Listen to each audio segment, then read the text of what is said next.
अरे करिहाई ते के उठा के अरे वाह और नीचे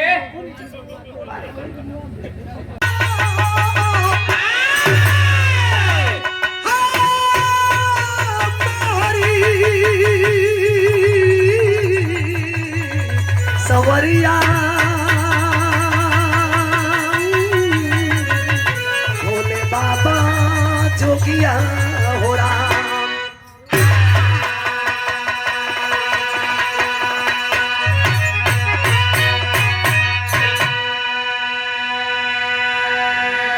बड़ा ही सुंदर समय के मुताबिक कवि जी हमारे बिरहा के अंदर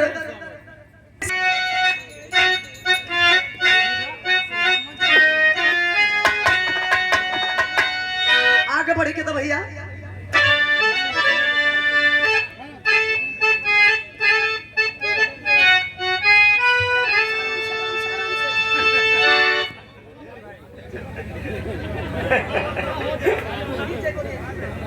नहीं किया नहीं नीचे वाले के हीरो नीचे वाले ना पकड़ लो थी तभी ये समझ में आ जाए।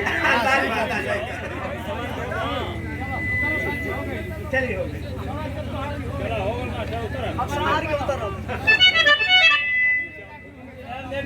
हमारे लेट हो गए तो घबरा मत भोर में चालू कर गई।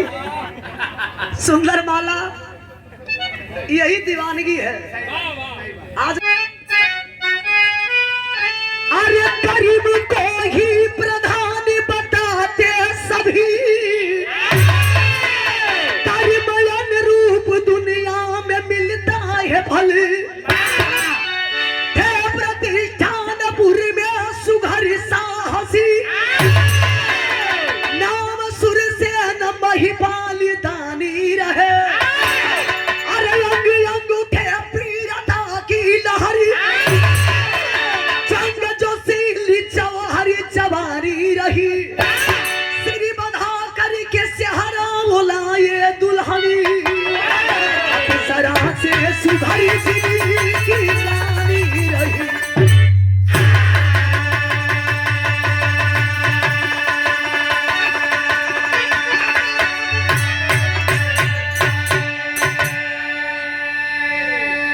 धरती पर इंसान के कर्म के पूजा होला, चमड़ी के पूजा ना होला। गोर करिया मोट पातर सबके भगवाने बनावे लोग। अम्माई के गर्भ से अनेकों प्रकार के ए धरती पर इंसान जन्म ले लो।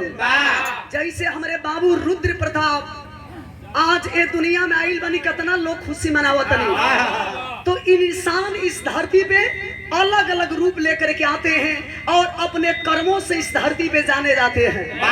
कर्म को ही प्रधान बताते हैं सभी। कर्म रूप दुनिया में मिलता है भली। प्रतिष्ठानपुर में सुघर साहसी नाम सुर से न महिपाल दानी रहे।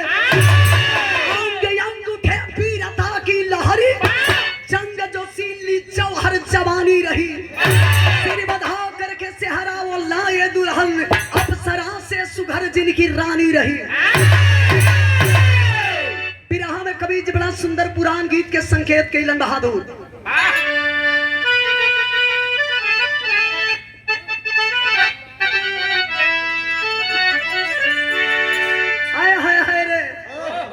मास्टर कभी कभी पुरान चीज दिल के छू जाला।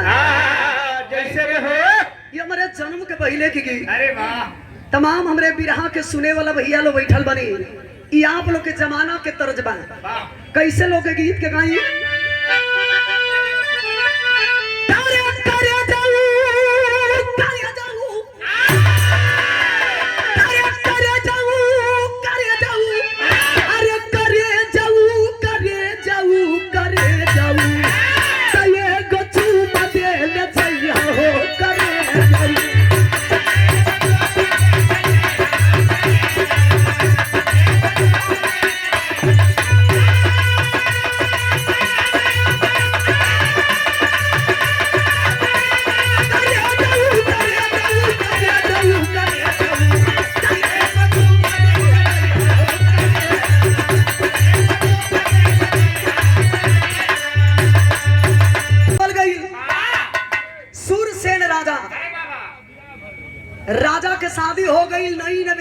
दुल्हन घर में आई, रानी इतना सुंदर बड़ी, इतना सुंदर बड़ी, कितना हो कभी कभी साला सुंदरता भी जान लेवा होता है। राजा कलन है प्रभु, हाय देखी राजा अपने रानी के दखल कलन है प्रभु, वास्तव में एक पीस हमारे खातिर बनौल ही रहा। लग रहा है जैसे ये मेरी रानी नहीं, इस धरती पे कोई अप्सरा उतर के आ गई है। साला देखला के बाद ऐसा महसूस होता है अगर 10 दिन ये शरीर के अंदर भोजन नहीं हो जाए, खाली अगर नजर से देखत रही आदमी, अरे वाह, तब वो पेट भरल है। अच्छा तो रानी अपने राजा के तरफ देखे, राजा अपने रानी के तरफ, राजा टुकु टुकु खाली अपने रानी के ध्यान लगावे। अरे वाह, गजब सुंदर बाड़ू, आँख तोहर आम के फारी ऐसन ओट कतरनी चाउर गर्दन सुराही दार, अरे करिहाई ते के मुठा के, अरे वाह, और नीचे और नीचे से तो कोई का मतलब है? मैंने हमार कहे के मतलब के ऊपर जाए हमार के दली के खामहा लगे। हां एकर बाबू फिटर हल मार गले होई जगह या पहियो करत भइल बा। राजा खाली रानी के बखान करत रहो, ये ऐसन सुंदर मेहरारू हमके मिल गई, ए मेहरारू के पाई के कुछ ना चाहिए। राजा धीरे धीरे अपने रानी के संगे दिन बितावे लगलन। 5 साल के दिन बीत गई, लेकिन राजा से रानी से कहू औलाद पैदा ना भइल। अच्छा तो अगल बगल वाला कुल ताना मारा तनो सा, ई राजावा रनिया जुटाई के मेहनत करत तनो सा। हां ई निषद हो सा। 5 साल हो गई, बतावा है रनिया के हो, बतावा एकदम 5 ही निकल गई। एकर भगवान कोनो एक औलाद ना देहलो। सादर 101 रुपया दे के स्वागत कैले बनी। देखी अगल बगल के लोग ताना मारा था, रनिया बाझिन हो गई, कहू औलाद ना भई। लेकिन हमारे बबुआ के दादाजी बैठ के बिरहा सुनत तनी। 5वां साल के बाद राजा भोलेनाथ के भक्ति कई,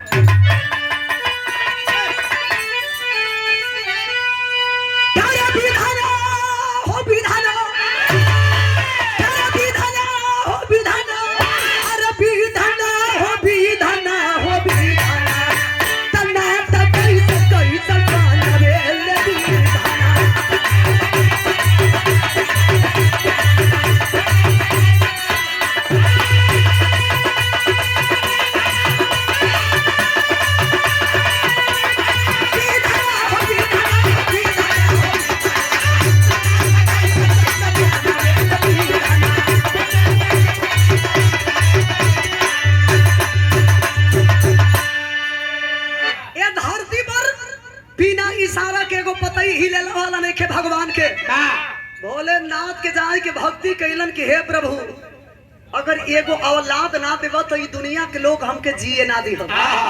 भोलेनाथ के नजर घूमल तो कबीज लिखल का, अरे रानी गर्भवती भइली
औलाद के सारा चीज फीका हो।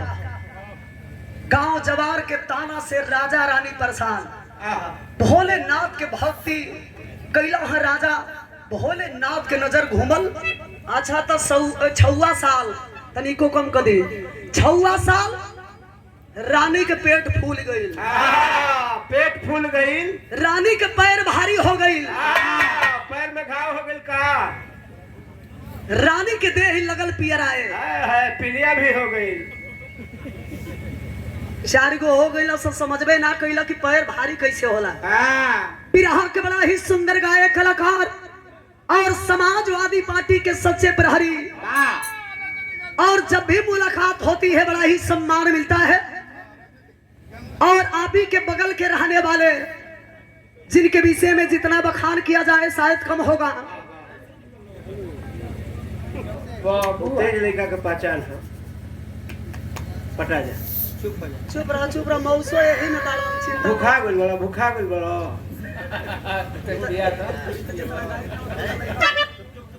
बैठ जाइए, हम समय होते ले लेते, बैठ जाइए, तो नहीं क्यों परेशान हो। जी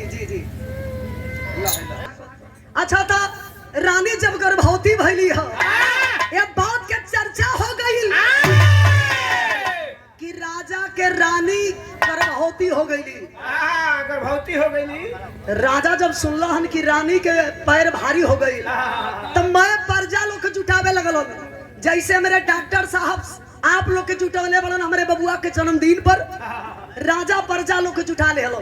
हमारे डॉक्टर साहब ऐसा छोटकी छोटकी जौन होली वानी के गोल अलग होला, तो झूठ जाइलो तो कैसे सोहर मंगल गाइलो मास्टर।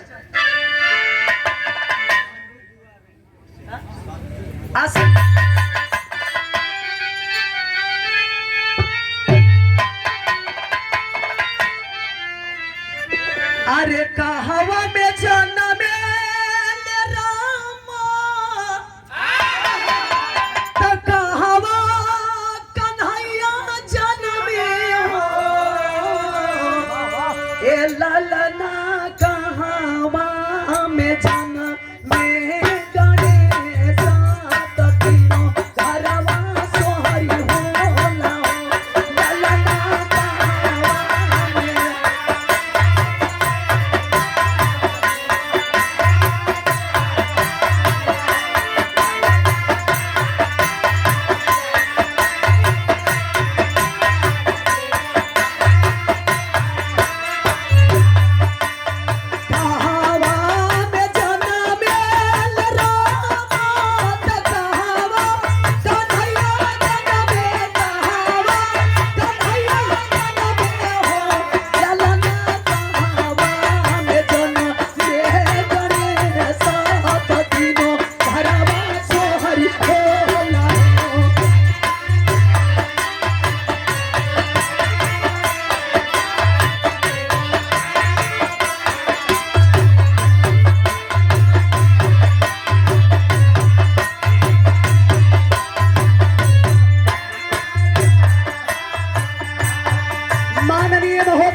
जगदीशपुर ताजपुर माझा के पावन धरती से माननीय महोदय रामाशीष जी के सौजन्य से इस सोहर के भाव पर और रुद्र प्रताप मुन्ना के नाम पर रुपया दे के स्वागत के लिए बनी। चरण छू के प्रणाम, आशीर्वाद के प्रतीक्षा में माता बहिनी लोग आवत लोग कैसे आ यही के तनी तेज कर दिहल लई।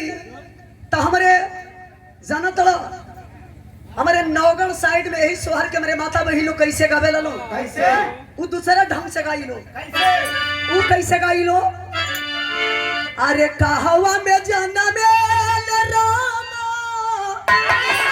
तो कहवा कन्हैया जन्मे हो। ए लालना कहवा में जाना।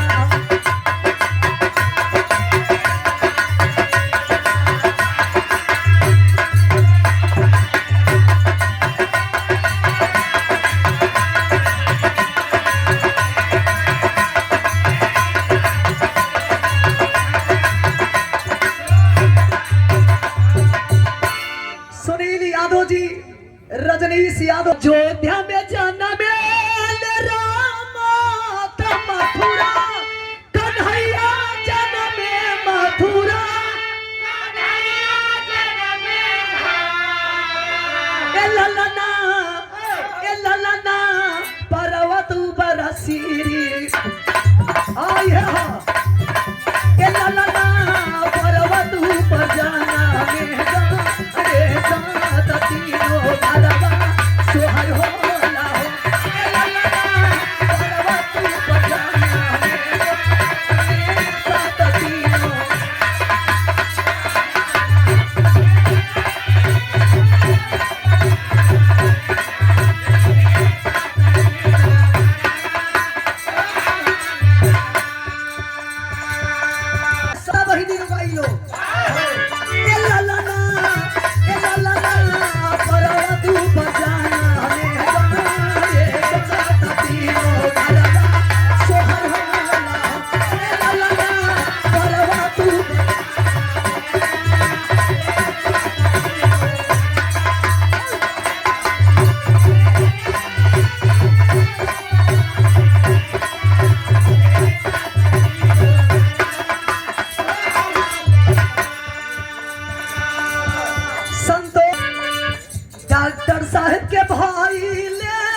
अबीरेंद्र यादव दिहले नमवानु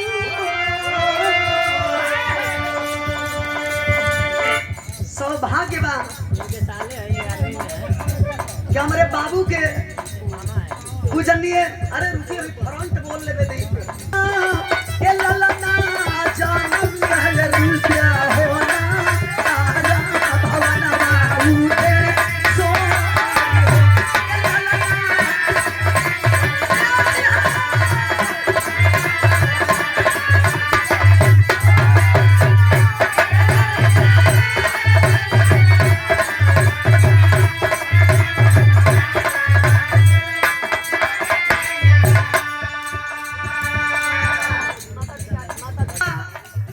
कि माता जी ये बेटी के स्वागत करे खातिर मंच पर आइल बनी माई से बढ़ के ए धरती पर कोनो देवता देवी नहीं खने बाबू तो हम चाह के एक बार माई के नाम पर जोरदार ताली बजे के चाहिए आप लोग के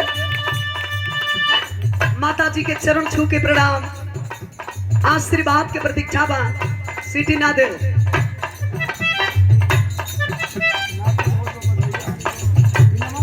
अरे नाती के हो खाता बधाइया अरे बधाइया बाबू के मैया दिहली हो ए ललना जन्म लिहल नाती हो ना हारा महलिया उठे सोहर हो ए ललना जन्म लिहल नाती हो ना हारा महलिया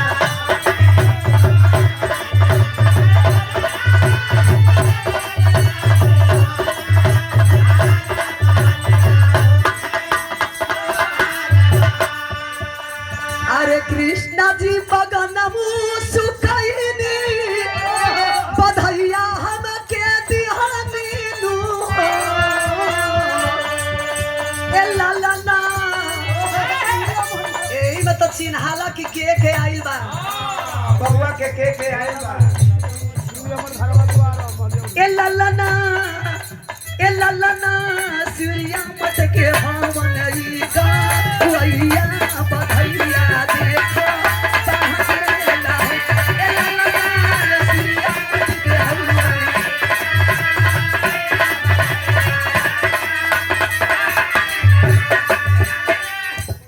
भावी जिला पंचायत सदस्य रुद्र रुद्र बाबू ए ललना जन्म लिहले रुद्र ए ललना जन्म लिहले रुद्र होना हारा बधैया सब कहरेला हो ए ललना जन्म लिहले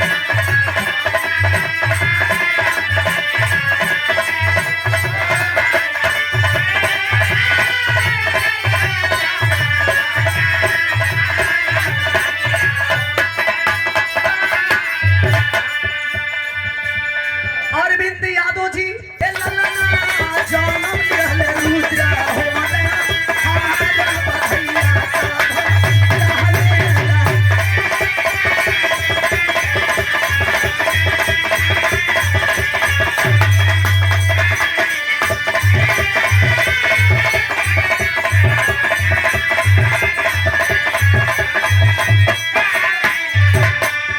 अच्छा तो हमरे माई बहिनी लो जब देखा तलो तब बड़ाई कर तलो बाबू के देखे है कैसे हो सखी आप तो देखिए बाबू किस पे गया है तो यही में एक जने कहे कि नहीं जानती हो बाबू की एकदम नाक जो है ना इसकी मम्मी की तरह है और उसका होठ बिल्कुल पापा की तरह लगता है अच्छा तो तरह तरह के सखी लो कही लो गाय के कही लो कैसे कही लो अरे अखिया तो हुए जैसे माई के नकिया हा बाबू के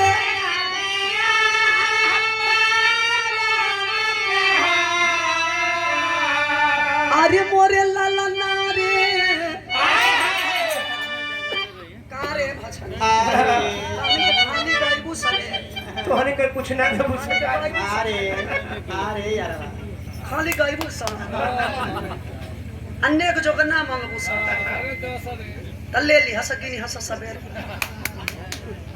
सखी लो अच्छा तो ऐसा ही पोजीशन बनावे ला लो भाई देखा ही सोहर मंगल आई खुशी के चीज है के ऐसे बनावेला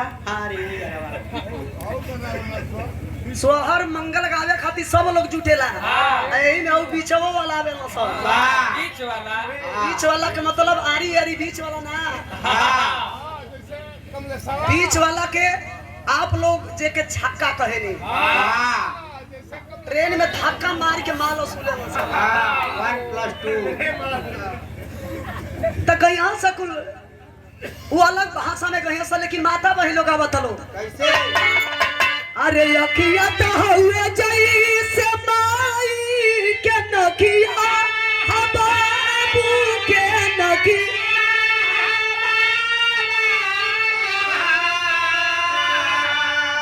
हमने लगा अच्छा ए ई गड़बड़ काम मत करो नहीं बबुआ खबर रखम जोर बा एक चलो डॉक्टर साहब सुई लगे हैं भक्त से उठा जाइए गाओ चलो माई बही अरे अखिया तो हुए जई से माई के नखी या बाबू के नखी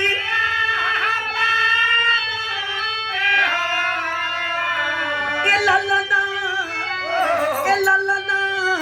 ओठावा धुई दिया के जनवा भवनवा के भग जा ओठावा धुई दिया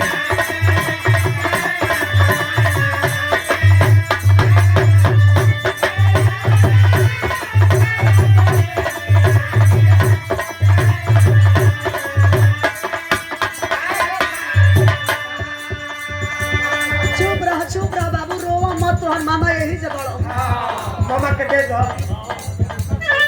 बिल्कुल लड़का के चेहरा यही मामा को पड़ल अभी लड़का के चड्ढी ना सियाई मामा पीड़िया लेके आ गई लो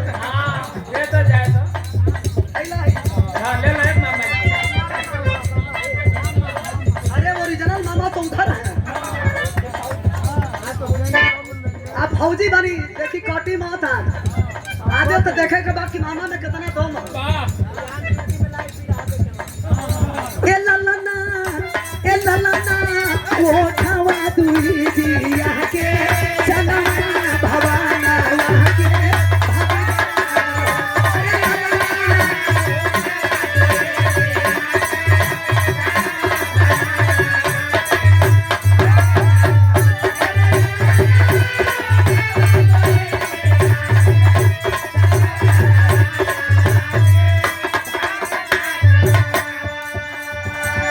अरे सखी सब गोदिया उठावे लियती दू लड़ावे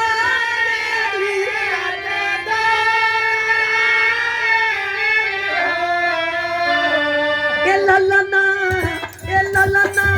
लागे नहीं लाल के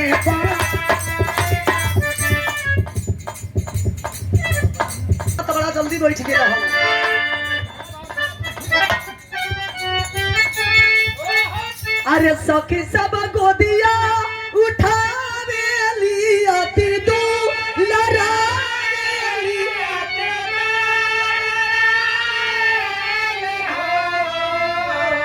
नवगढ़ साइड में मेहरारू तनी ऐठ के गई हम काहे अरे मोरे ललना रे अरे मोरे ललना रे अल्लाह के नाही लाल के बालैया बधैया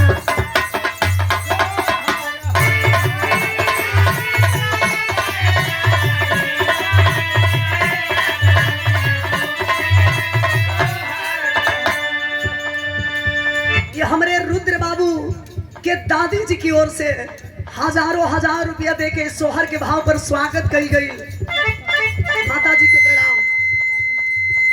हमरे रुद्र बाबू के 5 गो दादी वालों अभी 2 गो दादी लोग के मिलल बा छत्तीसगढ़ दादी के मिल गई अभी 2 गो दादी बाकी हलो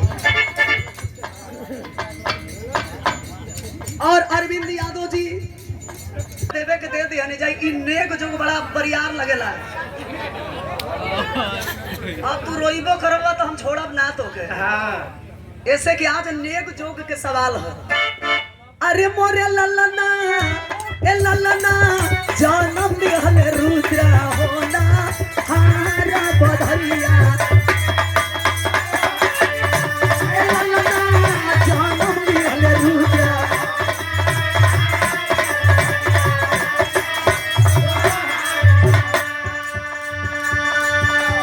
अरे सखी सब गोदिया उठावेली बाबू के तू लड़ावेली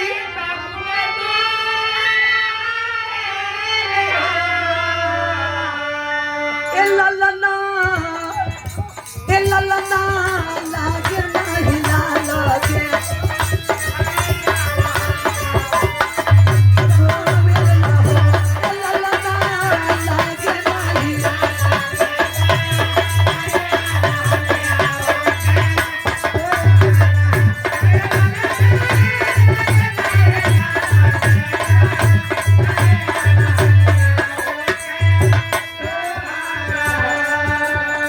अरे बबुआ के पापा रसैले गावैया बोलावले गावैया बोलावले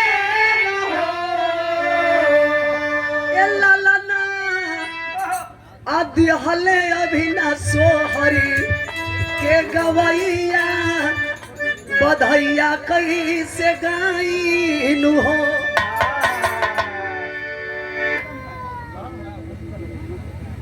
ये बबुआ तारा मौसी से कौन बार बा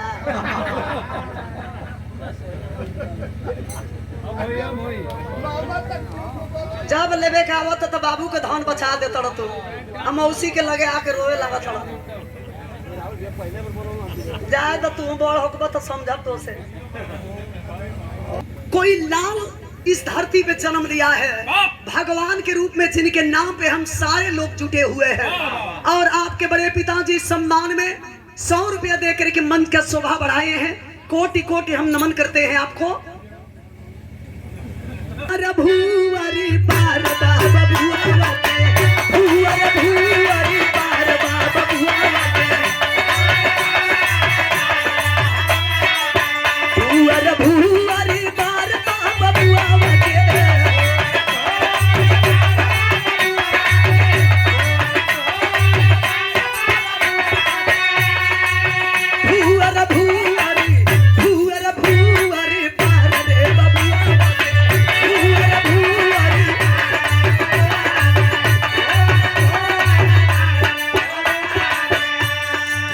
बबुआ के मम्मी होरिला के मम्मी लागे श्री देवी लागे श्री देवी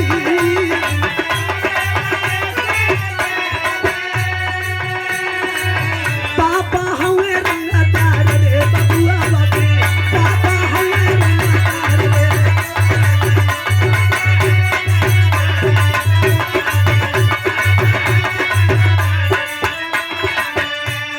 अच्छा तो हाउ जब आज यहाँ से मोटा खा तो वो गर्दा भाषा में कहीं हो सब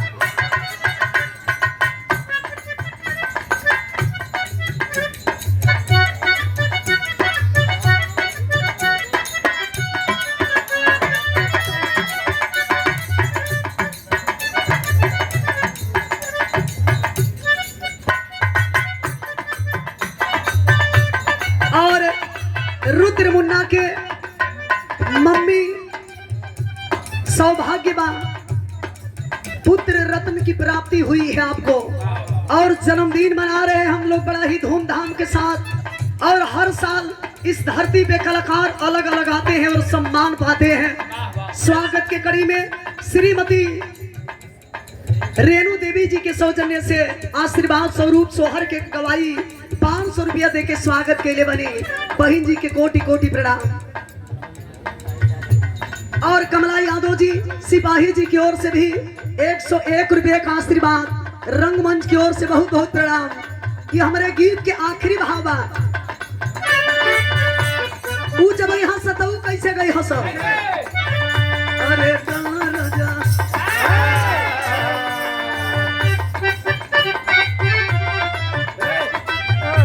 एडवांस मत चला, ऊ गर्दा भाषा लगा देलो छ। अरे डाला राजा कच के निकाल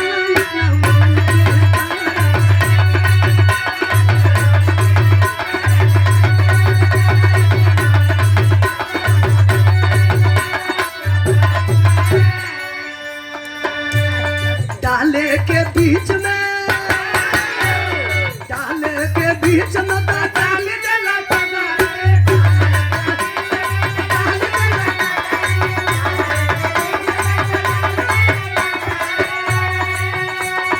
डाले के बीच में डाल देला पगा।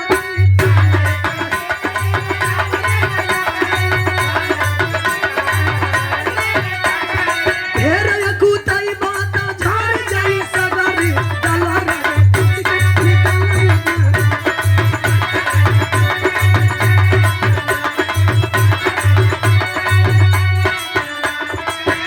रुद्र प्रताप मुन्ना के मौसी सोनी जी की ओर से 100 रुपये का आशीर्वाद, चरण छू के प्रणाम। आखिरी लाइन में बधाई देला लो हमरे माता बहनी लो, मात्र एक लाइन। परसिती परसिती भूल की झड़िया रे मेरे नदी लाल के ऊपर, परसिती भूल की झड़िया रे मेरे नदी लाल के ऊपर।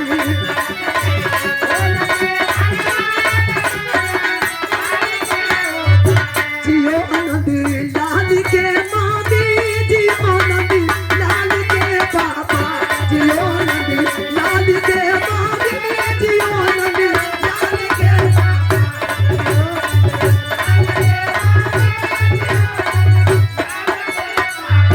जियो आनंद लाल खुद अपना रे पुतारी, जियो आनंद लाल खुद अपना पुतारी,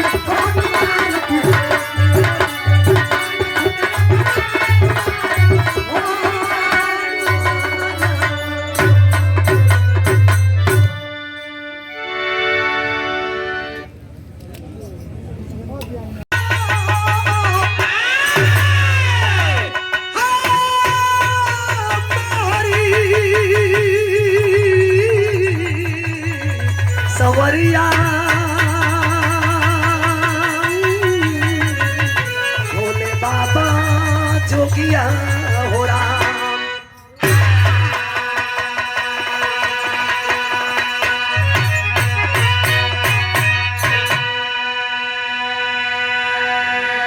बड़ा ही सुंदर समय के मुताबिक कवि जी हमारे बिरहा के अंदर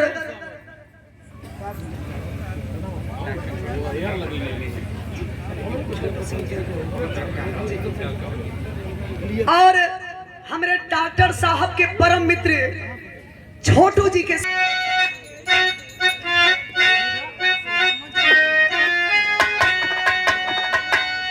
आगे बढ़े के तो भैया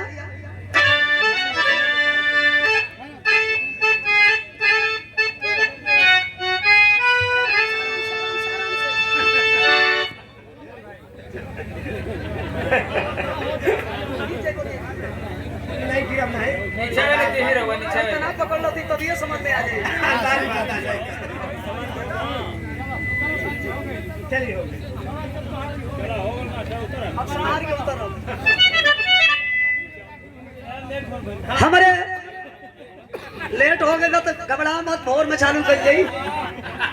सुंदर माला यही दीवानगी है आज। अरे गरीब को ही प्रधान बताते सभी,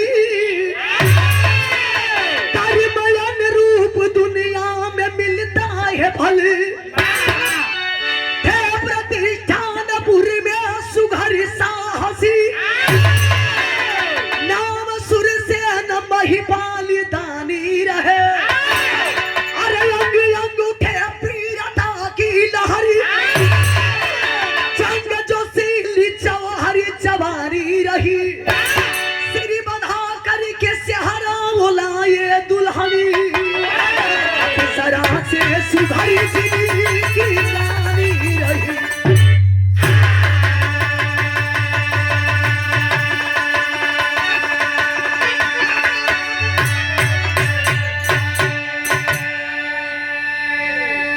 धरती पर इंसान के कर्म के पूजा होला, चमड़ी के पूजा ना होला। गोर करिया मोट पातर सबके भगवाने बनावे लोग। अम्माई के गर्भ से अनेकों प्रकार के ए धरती पर इंसान जन्म ले लो। जैसे हमारे बाबू रुद्र प्रताप आज ए दुनिया में आइल बनी, कितना लोग खुशी मनावत नहीं। तो इंसान इस धरती पे अलग अलग रूप लेकर के आते हैं और अपने कर्मों से इस धरती पे जाने जाते हैं। कर्म को ही प्रधान बताते हैं सभी। कर्म अनुरूप दुनिया में मिलता है भली। प्रतिष्ठान पुर में सुघर साहसी नाम सुर से अनम महिपाल दानी रहे। अंग अंग उठे वीरता की लहरी, जंग जो सीली जौहर जवानी रही। सिर बधा करके सेहरा वो लाए दुल्हन, अप्सरा से सुघर जिनकी रानी रही। बिरहा में कवि जी बड़ा सुंदर पुराण गीत के संकेत कैलन बहादुर।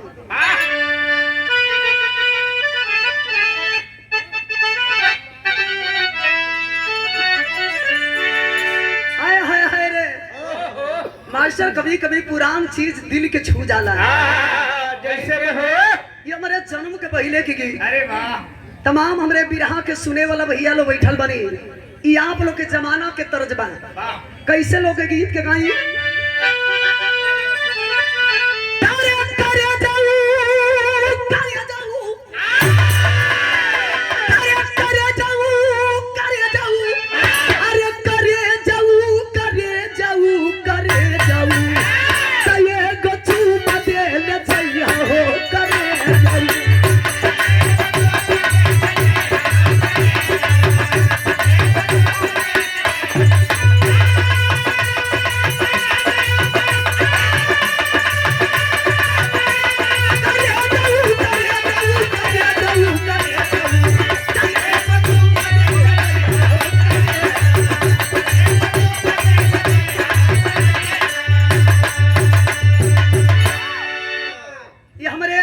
बाबू रुद्र प्रताप मुन्ना के दादाजी। फिर स्वागत के कड़ी में 100